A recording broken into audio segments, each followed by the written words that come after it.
100% credit goes to ബേസിൽ. ഞാൻ ഗോതയൊന്നും ചെയ്യുമ്പോൾ ഞാൻ എൻ്റെ ഇൻ്റർപ്രിട്ടേഷൻസ് ഒന്നും ക്യാരക്ടറിനെ കൊണ്ടുവരുന്ന അവസ്ഥയിലോട്ട് എത്തിയിരുന്നില്ല സിനിമയിൽ. ഞാൻ പഠിച്ചുകൊണ്ടിരിക്കുന്ന അവസ്ഥയായിരുന്നു.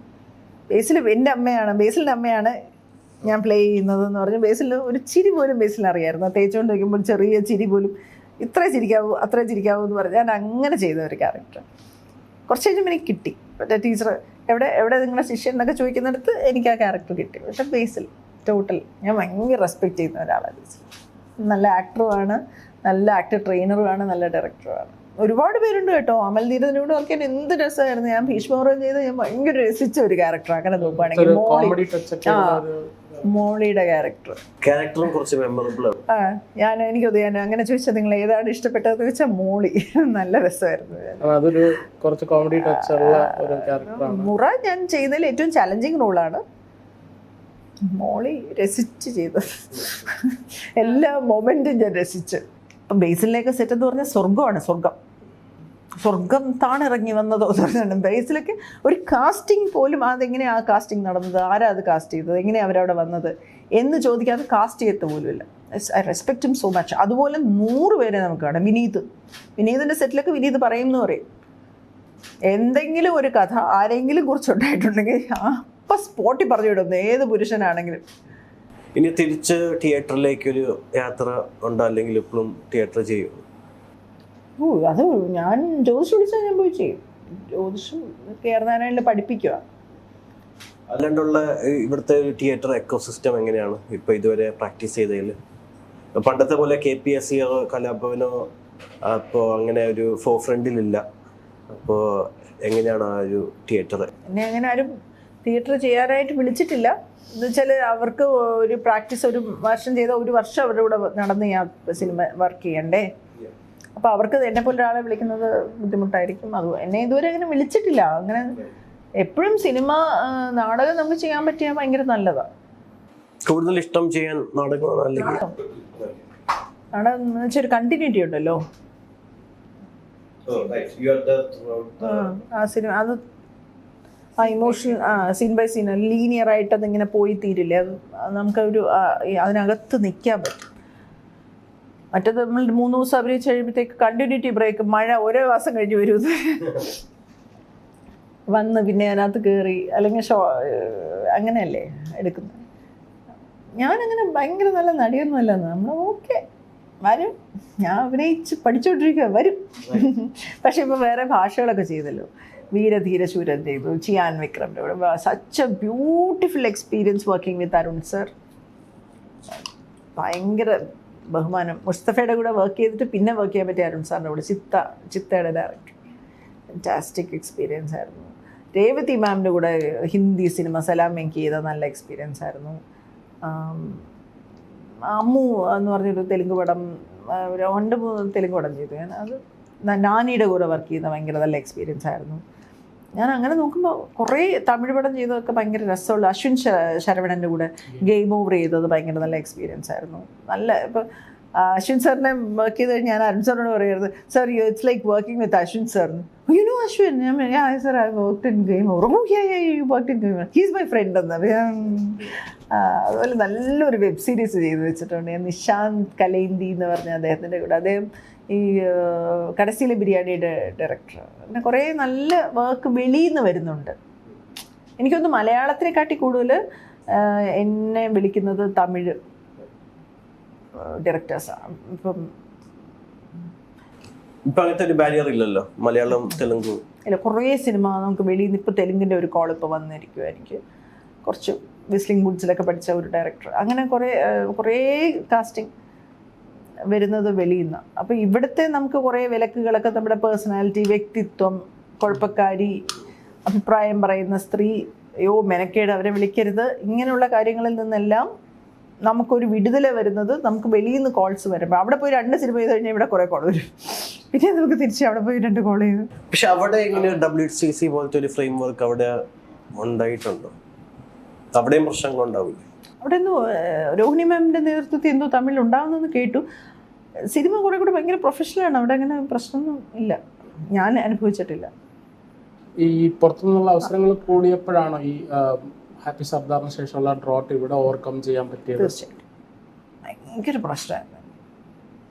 ഭയങ്കര സൈബർ അറ്റാക്ക്, അതും ഇതും എല്ലാ തരത്തിലും അവർ ടാർഗറ്റ് ചെയ്ത്. Have you ever asked filmmakers എന്തുകൊണ്ട് വിളിക്കുന്നില്ല, അല്ലെങ്കിൽ ചർച്ച് അങ്ങനെ don't ask?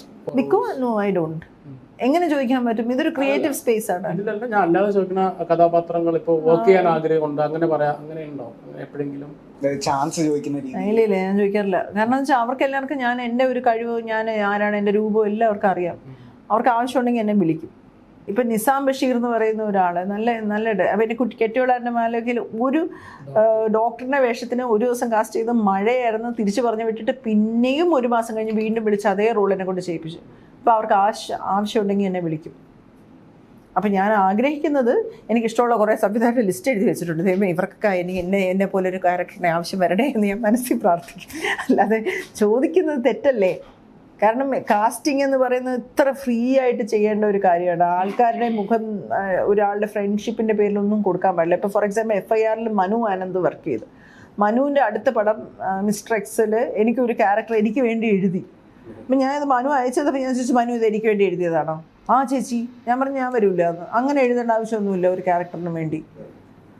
സിനിമയ്ക്ക് ആവശ്യമുള്ളവരെ മാത്രം വെച്ച് അഭിനയിച്ചാൽ മതി, അതിന് ആവശ്യമില്ല. ചുമ്മാ എനിക്ക് മനസ്സിലായി ഇത് തിരികെ കയറ്റിയിരിക്കുകയാണെന്ന്. അപ്പോൾ ചേച്ചി യു ആർ വെരി ലക്കി വരണം. ഞാൻ പറഞ്ഞാൽ അങ്ങനെ ലക്കൊന്നും വേണ്ട, അതൊന്നുമില്ല, ഞാൻ പ്രാർത്ഥിക്കാൻ പറ്റും, ഞാൻ വരത്തില്ല എന്ന് പറഞ്ഞു. എന്നുവെച്ചാൽ അങ്ങനെ ചെയ്യേണ്ട ആവശ്യമില്ല. സിനിമയ്ക്ക് ആവശ്യമുള്ളവരെ മതി സിനിമയ്ക്ക്. നമ്മൾ സൗഹൃദത്തിൻ്റെ പുറത്ത് കാസ്റ്റ് ചെയ്യാനേ പാടില്ല, പാളിപ്പോവും. അമൽ സാർ എപ്പോഴും, അമൽ സാറിൻ്റെ ലാസ്റ്റ് പടത്തിൽ ചേച്ചിക്ക് വേഷമില്ല കേട്ടോ. ഞാൻ പറഞ്ഞു എന്തിനാ എന്നോടത് പറയുന്നത്? എന്നോട് പറയേണ്ട ആവശ്യമില്ല. കാരണം ആ സിനിമയ്ക്ക് ആവശ്യമുണ്ടെങ്കിൽ എന്നെ വിളിച്ചാൽ മതി, എന്നാലേ നമ്മളും ശോഭിക്കൂ, സിനിമയും ശോഭിക്കുകയുള്ളൂ. അങ്ങനെ എല്ലാ സിനിമയിലും അഭിനയിക്കാൻ അങ്ങനെയല്ല കാസ്റ്റിംഗ് നടക്കേണ്ടത്.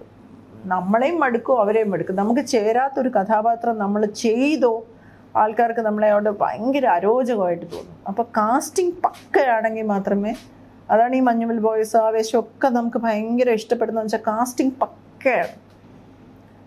അതിനകത്ത് ശ്രീനാഥ് ഭാസിയുടെ മഞ്ഞുമൽ ബോയ്സിൽ റിനിയാണ് അതിനകത്ത് അമ്മയായിട്ട് അഭിനയിച്ചിരിക്കുന്നത്. റിനി വരുമ്പോൾ ഉണ്ടാകുന്ന ഒരു ഇമ്പാക്റ്റ് ഉണ്ടല്ലോ, അവിടെ ഒരു അറിയപ്പെടുന്ന ഒരു സ്ത്രീ അല്ല വെക്കേണ്ടത്. ആ ക്യാരക്ടറിന് പറ്റുന്ന ഡയറക്ടറിന് തോന്നുന്ന ഒരു മനസ്സ്. ഞാൻ അഭിനയിച്ച അനുഗ്രഹീതനായിട്ട് അഭിനയിക്കാൻ പോയി. അപ്പോൾ അതിനകത്ത് പ്രിൻസ് ജോയ് എന്ന് പറഞ്ഞ ഡയറക്ടറാണ്. പ്രിൻസ് ഭയങ്കര മിടുക്കരാണ്. അപ്പോൾ പ്രിൻസ് അഭിനയിക്കാൻ വന്നപ്പം ഞാൻ ആരാ ഡയറക്ടറായിട്ട് സാറിന് കാസ്റ്റ് ചെയ്ത്, ഇതിപ്പോൾ പ്രൊഡക്ഷനിൽ വിളിച്ച ഇപ്പം ഡയറക്ടർ ആരാന്ന് പറഞ്ഞാൽ ഞാൻ ചെയ്തപ്പോൾ പ്രിൻസ്. അയ്യോ പ്രിൻസാണ് ഡയറക്ടർ. പ്രിൻസ്, അയ്യോ പ്രിൻസ് ഞാനല്ലല്ലേ ഇതിനകത്ത് അഭിനയിക്കേണ്ടിയിരുന്നത്. അപ്പോൾ പ്രിൻസും ഞാൻ ചോദിച്ചു, അയ്യോ എന്തിനാ എന്നോട് പറഞ്ഞാൽ പോരായിരുന്നു, ഞാൻ വരത്തില്ലായിരുന്നല്ലോ. അപ്പോൾ പ്രിൻസിന് അതിന് മുമ്പുള്ളൊരു സിനിമയിൽ ഒരു റാഹേൽ മാലാഖ എന്ന് പറഞ്ഞ് പ്രിൻസ് എനിക്ക് സ്കെച്ചൊക്കെ അയച്ചു തന്നിട്ടുണ്ട്, ഞാനത് ചെയ്യണം എന്ന് പറഞ്ഞു. ആ സിനിമ നടന്നില്ല. അപ്പോൾ സ്കെച്ചൊക്കെ വരച്ച് ചെയ്യുന്ന ഒരു പയ്യനാണ് പ്രിൻസ്. ഞാനല്ലായിരുന്നല്ലേ പ്രിൻസെ വരേണ്ടത്. അപ്പോൾ പ്രിൻസ് പറഞ്ഞല്ല, ഞാൻ വേറൊരു ആക്ടറെ എൻ്റെ മനസ്സിലുള്ളത്. ഞാൻ ചോദിച്ചു പിന്നെ എന്തിനാ വിളിച്ചാൽ, ചേച്ചി വന്നാൽ ഭയങ്കര ഭാഗ്യമാണെന്ന് പറഞ്ഞിട്ട്. അപ്പം ഞാൻ പറഞ്ഞു അയ്യേ ഞാൻ പോടും, ഞാൻ ഇപ്പം തന്നെ പറഞ്ഞിട്ട് വേറെ എന്തെങ്കിലും കാര്യം പറഞ്ഞ് ഞാൻ പോവാം. പറഞ്ഞു പോലെ ചേച്ചി ഇനിയിപ്പം ഞാൻ എൻ്റെ തലയിലാവും, വേണ്ടെന്ന്. ഞാൻ അത് അഭിനയിച്ചു. പക്ഷേ എനിക്കറിയാം ഞാൻ ആ ക്യാരക്ടറിന് ഫിറ്റ് അല്ലെന്ന്. അപ്പം പോയത് എൻ്റെ സിനിമ തീർന്നിട്ട് നന്നായില്ല. എന്നുവെച്ചാൽ ഒരു ക്യാരക്ടറിനെയാണ് അവർ കാസ്റ്റ് ചെയ്യുന്നത്, ഡയറക്ടറിന് മനസ്സിലുള്ളവരെ തന്നെ കാസ്റ്റ് ചെയ്യണം. അത് മറ്റെന്തിനേലും പുറത്ത് കാസ്റ്റ് ചെയ്ത് കഴിഞ്ഞാൽ സിനിമ നന്നാവത്തില്ല. ഞാൻ ചെയ്തില്ലേ എന്നുള്ളതല്ല, ഞാൻ ഒപ്പിച്ച് കാണും. പക്ഷേ എൻ്റെ ലുക്കൊന്നും ആ പയ്യൻ്റെ മനസ്സിലുള്ളതല്ല. അതാണ് ഈ ലക്കിന്റെ കാര്യം പറഞ്ഞത്. നേരത്തെ മനു ആനന്ദും പറഞ്ഞു അവരത് ചുമ്മാ ഓരോന്ന് വിചാരിക്കുന്നത്. എനിക്കറിയാം,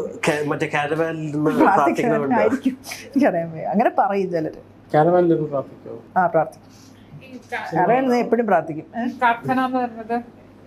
നാമം ചൊല്ലും. സിനിമയ്ക്ക് വേണ്ടിയിട്ടോ അതോ ജനറലി? സിനിമയ്ക്ക് വേണ്ടി അല്ല, നാരായണന്ന് നാമം ജപിക്കുമെന്ന്.